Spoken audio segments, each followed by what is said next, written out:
Alors évidemment, pour aborder cette vidéo, il faut que vous ayez vu les vidéos précédentes de la création pour ce TP Android. On est arrivé jusqu'à maintenant à faire en sorte que notre petite application fonctionne. Donc quand on saisit un poids, alors par exemple 50, une taille 170, un âge 25, on va sélectionner femme et calculer, on obtient donc l'IMG, l'indice de masse graisseuse.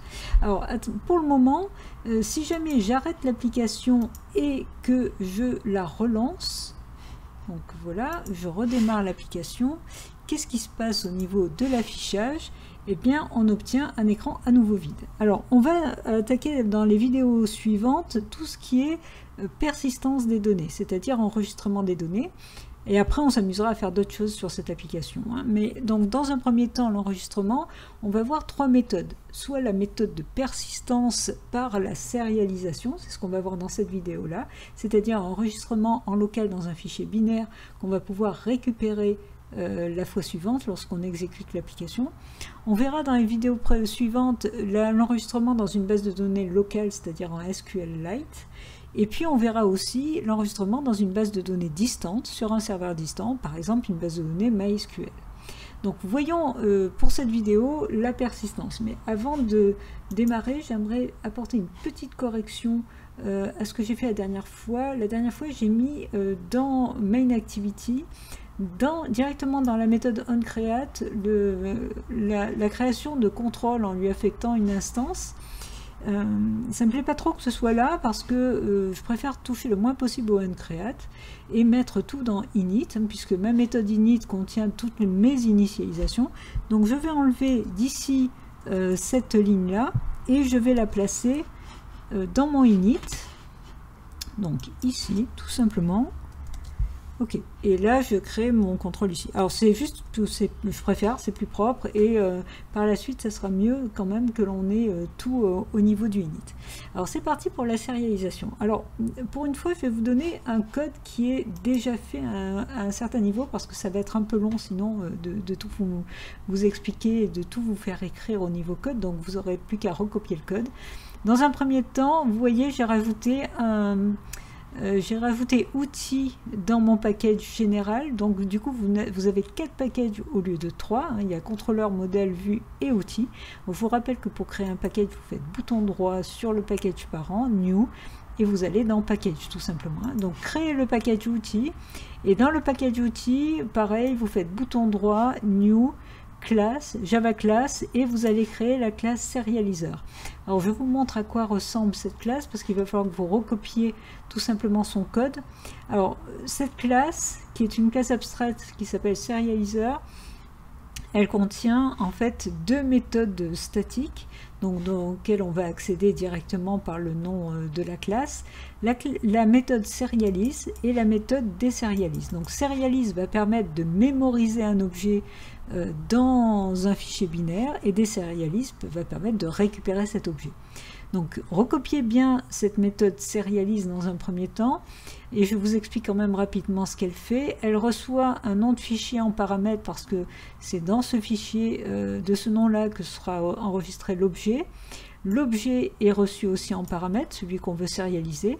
Et puis on est obligé de serialiser à partir d'un contexte. Donc le contexte, en l'occurrence, ce sera MainActivity, puisque un contexte, c'est une activity. Que fait cette méthode? Eh bien, dans un try-catch, parce qu'au cas où il y aurait un souci, parce que dès qu'on accède à l'extérieur, à des fichiers ou à des flux vers un serveur distant ou je ne sais quoi, il peut y avoir des soucis. Donc on met dans un try-catch pour éviter de faire planter l'application. Donc là, on déclare un fichier que l'on va ouvrir. Et puis à partir de là, on crée un flux en output stream, c'est-à-dire pour pouvoir écrire dans le fichier.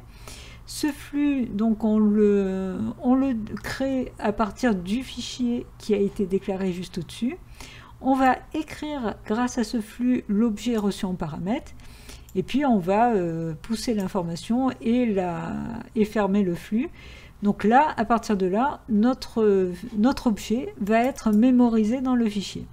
Et puis la deuxième méthode que je vous laisse aussi récupérer en l'état, de recopier le code, elle va faire le contraire, c'est-à-dire qu'elle reçoit un fichier, le fichier dans lequel on doit récupérer l'information, hein, l'objet qui a été précédemment enregistré, et puis on travaille toujours à partir d'un contexte, on est obligé pour donc une activity pour pouvoir appeler des serialize. À partir de là, on va pouvoir ouvrir le fichier en input, donc en lecture. On crée encore un flux en input stream ou à partir du fichier, donc un flux qui va permettre d'accéder au contenu du fichier. Du coup, on peut récupérer dans Object, qui est de type Object. Pourquoi? Parce que on ne sait pas précisément quel est le type qu'on va récupérer. L'intérêt de cette classe que je vous donne là, c'est que vous allez pouvoir l'utiliser dans n'importe quelle application. Il y a un côté réutilisabilité qui est quand même assez intéressant. Donc là, avec readObject, on va lire le flux qui est dans le fichier, et puis vous voyez, on ferme le flux et on return l'objet. Donc l'application, l'activity va pouvoir récupérer l'objet qui a été désérialisé. Puis après, vous avez les catchs classiques, hein, suivant les cas de problèmes qu'on aura pu rencontrer. Et s'il y a un problème quelconque, c'est-à-dire genre par exemple le fichier qui n'existe pas, file not found exception par exemple, eh bien vous retournez nul. Donc à ce moment-là, l'objet qu'on récupère est à nul. Alors tout en haut, vous avez les imports, mais de toute façon, ils vont se générer automatiquement au fur et à mesure que vous allez écrire la classe. Voilà, c'était pour vous présenter cette classe que je vous laisse récupérer en l'état. Et maintenant, on va pouvoir vraiment utiliser cette classe pour sérialiser le profil, parce que ce que l'on veut, c'est que lorsqu'on va relancer l'application, eh bien le profil va automatiquement, les informations qu'on avait précédemment saisies vont automatiquement se réafficher. Hein. C'est juste une mémorisation d'un seul profil. On pourrait en mémoriser plus, mais pour le moment, on va juste voir la méthode. Ok, donc là, on va aller dans la classe profil, parce que l'air de rien, l'objet qu'on veut mémoriser, c'est l'objet de la classe profil. Donc, pour qu'il puisse être sérialisé, il faut lui préciser que ces objets de cette classe sont sérialisables. Et pour ça, il faut qu'elle implémente une interface qui est l'interface sérialisable. Donc, sérialisable, voilà, c'est celle-là. Il fait automatiquement l'import correspondant, donc ça c'est parfait. Donc n'oubliez pas ça, hein. À chaque fois que vous voulez sérialiser une classe, il faut absolument qu'elle implémente l'interface sérialisable pour pouvoir être utilisée. À partir de là, on va travailler dans la classe contrôle. Alors dans la classe contrôle, on a besoin déjà dès le début de déclarer un fichier, enfin ou plutôt un nom de fichier, puisque c'est dans un fichier qu'on va faire les enregistrements. Alors dans une variable de type string, je vais l'appeler nonfic, et je vais directement lui affecter un nom de fichier, donc je vais l'appeler par exemple saveprofil. Voilà. Le nom n'a aucune importance, évidemment, vous pouvez l'appeler comme vous voulez. Et à partir de là, donc, on veut, dans un premier temps, ce qu'on veut, c'est sérialiser l'information. Alors, à quel moment il est malin de sérialiser, donc d'enregistrer le profil? Ben, a priori, au moment où on le crée. Donc, je vais aller dans la méthode créer profil. Et dans cette méthode, je vais donc ajouter la possibilité donc, de sérialiser le profil que je viens de créer. Donc pour ça, j'appelle serialize de la classe serializer. Alors c'est une méthode qu'il faut appeler à partir, une méthode statique, donc je dois l'appeler à partir directement du nom de la classe. Donc j'appelle, vous voyez, en faisant serializer point, j'accède à soit serialize, soit déserialize. Donc j'appelle serialize. Serialize, qu'est-ce qu'il attend en premier? Un nom de fichier. Ben, je vais y envoyer nonfic que je viens de créer. Ensuite, en second, il attend l'objet à sérialiser. Ben, l'objet à sérialiser, c'est profil, celui que je viens de créer. Et puis en troisième, il attend un contexte. Et là, dommage, on n'a pas de contexte. Et en plus, on est dans contrôle. On n'est pas dans main activity. Or, il nous faut absolument un contexte. Il me faut un contexte. Alors, d'où je sors ce contexte? Eh bien, j'ai besoin de le recevoir en paramètre, tout simplement. Donc, je vais rajouter un paramètre de type contexte, et que je vais appeler contexte. Alors vous doutez bien que, alors maintenant là, contexte, vous voyez, il est content, mais là où ça va être nettement moins bien, c'est lorsque main activity appel créer profil. Donc si je vais dans main activity, vous voyez il est souligné en rouge parce qu'il n'est pas content.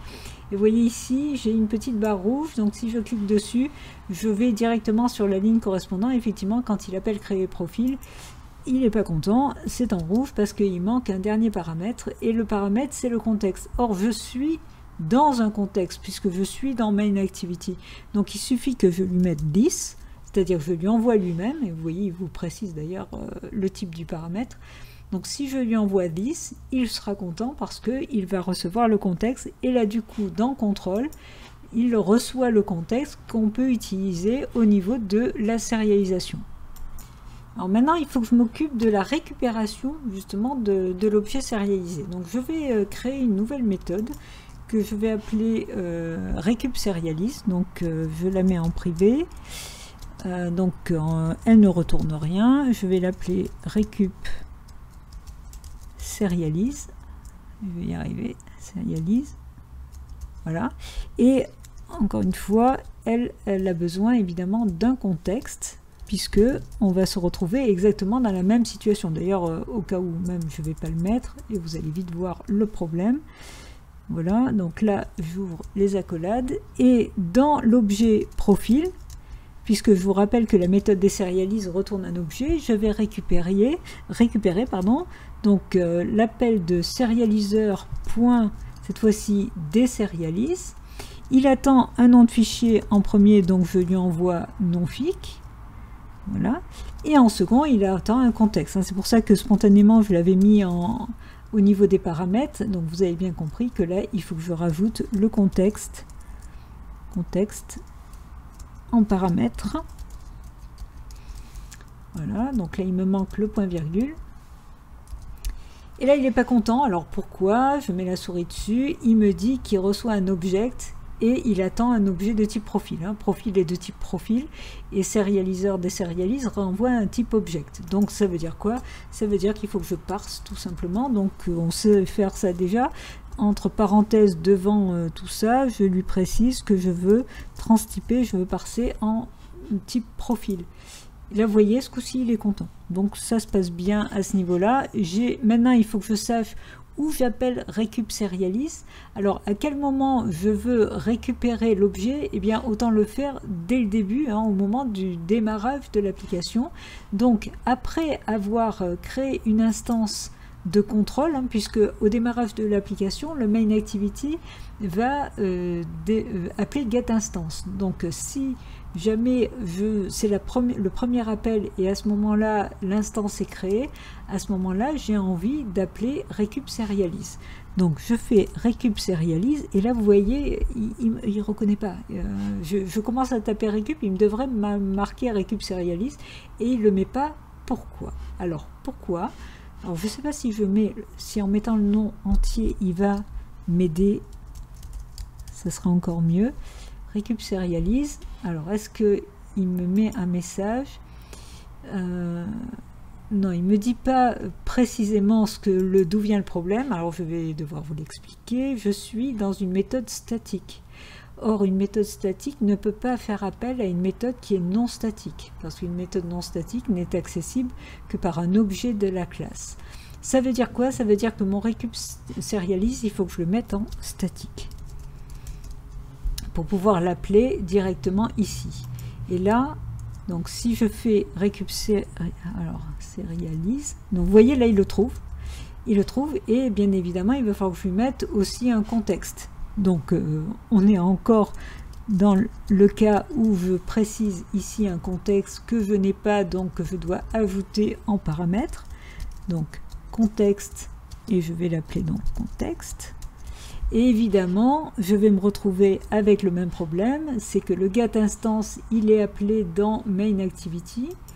Et là, il doit y avoir une erreur qui traîne quelque part, elle est ici.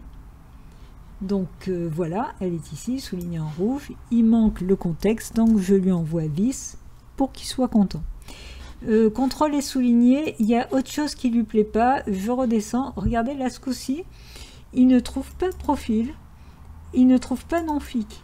Pourquoi? Parce que je suis dans une méthode statique à portée de classe. Or, je suis en train d'utiliser des objets qui sont non statiques. Vous voyez que instance, était utilisé dans une méthode statique, mais on pouvait y accéder par la classe directement. D'ailleurs, c'était même pas obligatoire de mettre contrôle devant, mais en tout cas, c'est une propriété à portée de classe qui peut être utilisée dans une méthode à portée de classe, donc statique. Or, ces deux-là, si j'essaye de les utiliser dans une méthode non statique, ça ne marche pas. Ça marchait dans une méthode statique, ça marche pas, pardon. Ça marchait dans une méthode non statique, ça, il n'y a pas de souci, mais dans l'autre sens, ça ne marche pas. Ça veut dire quoi? Ça veut dire qu'il faut que je les mette aussi en statique. De toute façon, rappelez-vous, on n'a qu'une instance de la classe contrôle à chaque fois qui est créée. Donc, il n'y a aucun souci pour que les propriétés soient statiques. Et là, vous voyez, tout de suite, ça marche beaucoup mieux et ça pose aucun problème dans les méthodes qui sont non statiques, d'ailleurs. Il n'y a aucun souci à ce niveau-là. Donc là, on a résolu ces petits problèmes. Alors, au niveau du contrôleur, on est arrivé à se récupérer la bonne sérialisation. On est arrivé à trouver quel endroit on sérialise, on enregistre, ok, mais vous doutez bien que dans Main Activity, il va falloir qu'on puisse récupérer précisément le poids, la taille, l'âge et le sexe, exactement comme on avait ici getIMG, que le Main Activity est utilisé pour récupérer l'IMG, et puis le getMessage pour pouvoir récupérer le message. Il va falloir faire la même chose pour les 4 autres informations. Ça veut dire quoi? Ça veut dire que cette fois-ci en public, j'ai besoin... Alors, je voudrais juste revenir sur un petit détail que j'ai oublié, et c'est bien dommage. N'oublions pas qu'il faut avoir le réflexe d'écrire tout de suite le commentaire d'une méthode. Donc là, récupération de l'objet sérialisé. Et plus précisément, le profil. Ok, alors, ici, je vais faire les autres getters. Donc, en public, je vais déclarer en integer, qui retourne un integer, le getPoids, par exemple. Alors, attention, c'est pas juste faire return, comme j'ai fait au-dessus, return profil.getPoids, parce qu'attention, il est possible que mon profil ait récupéré nul. C'est dans le cas où rien n'était sérialisé au départ. Donc il faut commencer par faire un test sur si profil, même pas, si profil est égal à nul. Voilà. Donc s'il est égal à nul, à ce moment-là, il ne faut pas retourner un getPoids, il faut retourner directement nul. Donc là, je fais un return nul. Par contre, si profil n'est pas égal à nul, ça veut dire que je peux retourner bien le poids du profil. Donc là, je passe par l'objet profil et je retourne getPoids. Donc ça, c'est le getter sur poids. Alors, il faut faire exactement la même chose pour les 3 autres. Donc, je vais faire un copier-coller pour aller plus vite, mais c'est exactement avec la même logique. Vous voyez qu'on fait les autres getters sur taille, âge et sexe. Maintenant qu'on a ça, on va pouvoir travailler dans Main Activity. Alors, dans Main Activity, on va s'occuper de la récupération du profil, justement, de façon à, si jamais effectivement il y avait un profil qui avait été enregistré au préalable, il faut qu'on affiche les informations directement. Donc c'est bien, on est bien au niveau de Main Activity qui a besoin de gérer tout ce qui est affichage, puisqu'on est dans la vue. Donc je vais créer en privé une méthode qui ne retourne rien et je vais l'appeler récupProfil et qui reçoit aucun paramètre. Alors tout de suite, je vais mettre un commentaire. Donc récupération du profil s'il a été sérialisé, donc s'il y a eu un profil précédent. Et puis ce récupProfil, on va l'appeler à la fin de la méthode init. Donc je reviens à init et là je vais appeler récupProfil. Voilà. Alors, qu'est-ce que je vais faire dans ce récupProfil? Évidemment, je vais initialiser les zones d'affichage que si j'ai vraiment récupéré quelque chose. Donc, il faut que je commence par faire un test sur un des gets que je viens d'écrire. Donc, contrôle par exemple get poids, hein, ça pourrait être n'importe quel autre. Hein. À partir du moment où il y a un get qui est à nul, ça veut dire qu'on n'a rien récupéré. Donc je vais vérifier qu'il est bien différent de nul.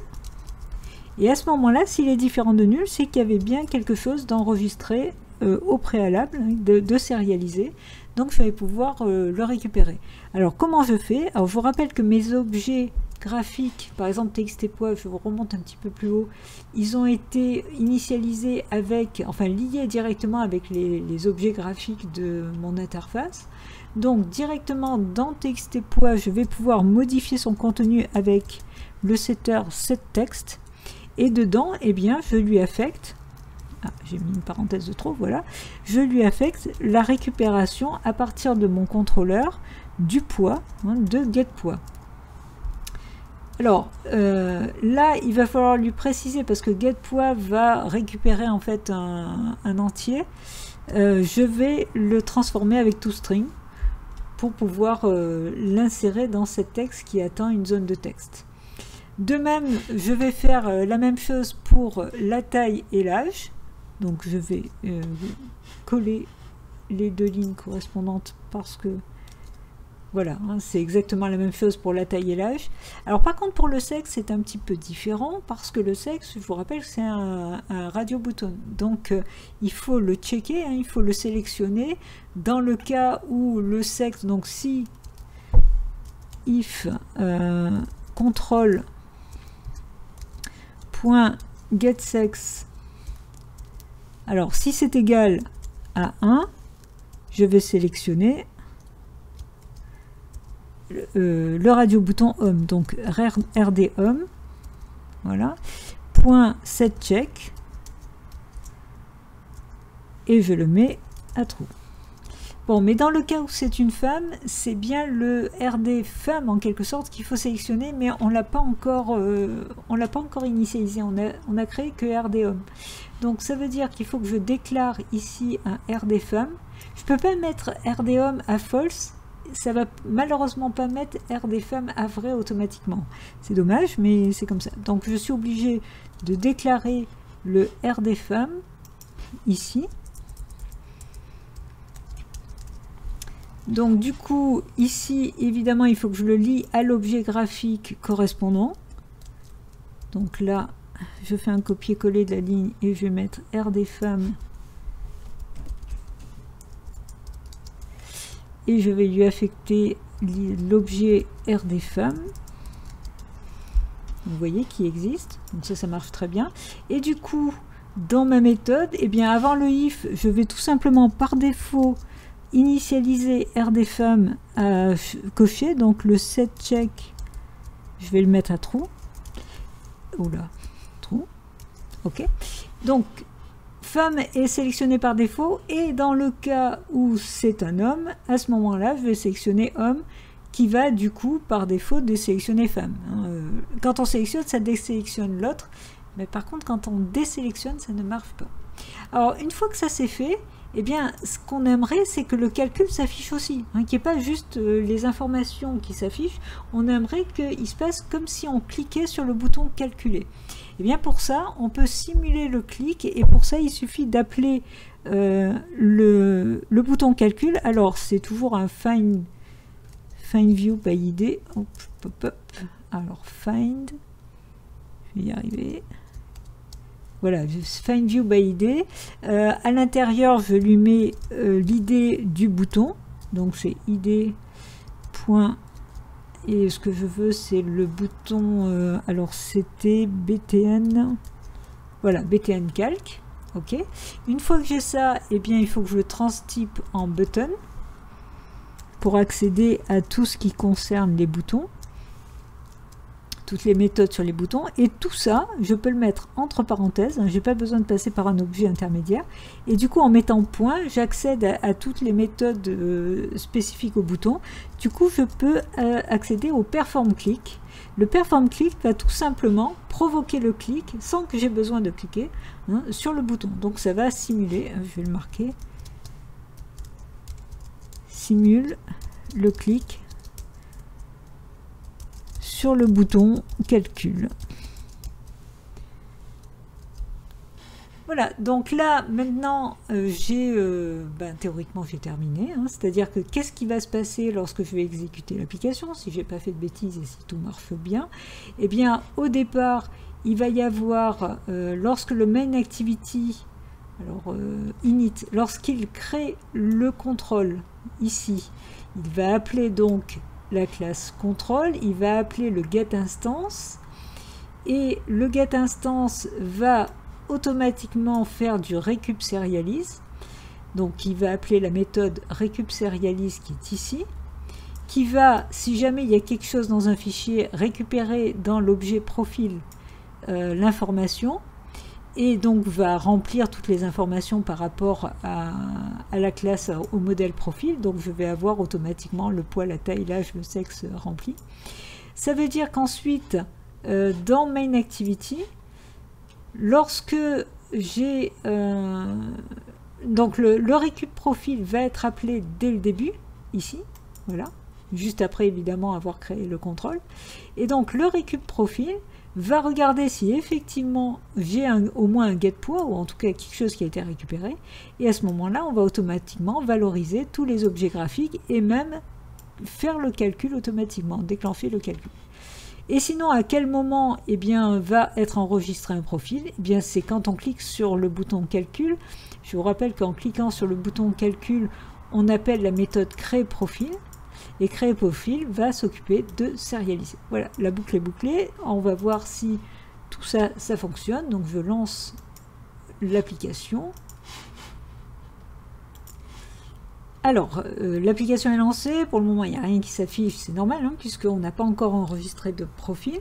Donc je vais en enregistrer un, donc je vais mettre 50, 160, âge 30, je vais prendre une femme, je vais calculer, donc il me calcule 24,9. Ok. Maintenant, je vais arrêter l'application. Alors, je vous rappelle que tout à l'heure, quand j'avais arrêté l'application et que je l'avais relancée, eh bien, on avait un écran vide qui s'affichait. Donc là, on va vérifier que ce n'est pas un écran vide, mais qu'il affiche bien des informations. Et vous voyez, ça marche. Il a bien récupéré les informations du fichier et on retrouve 50, 160, 30. Et même le calcul. Ce qui me permet, par exemple, de juste changer une valeur. Alors là, par exemple, j'ai envie de mettre au lieu de 50, j'ai envie de mettre beaucoup plus, donc genre 150. Je calcule, donc là on est passé à 71, et là pareil, si jamais j'arrête l'application et que je la relance, il va me donner la nouvelle information qui a été mémorisée. Donc au démarrage, il m'affiche 150, vous voyez, 71,8. Alors on peut même voir dans le téléphone, si je vais ici, ça se manipule un peu comme un vrai téléphone, hein, et je vais dans les settings, et plus exactement dans les applications, apps, ici, je vais dans l'application Coach, et là vous allez voir que dans les datas j'ai 4 kg. Donc effectivement il y a des informations qui ont été mémorisées en plus de la taille de l'application elle-même.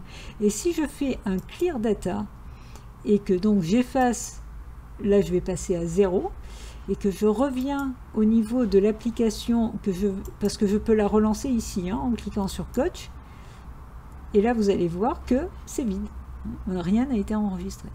Voilà, on a fini sur la partie sérialisation. On va bien sûr la prochaine fois passer donc à SQLite, donc l'enregistrement dans une base de données locale. Donc je vous dis à très bientôt et surtout pensez à coder.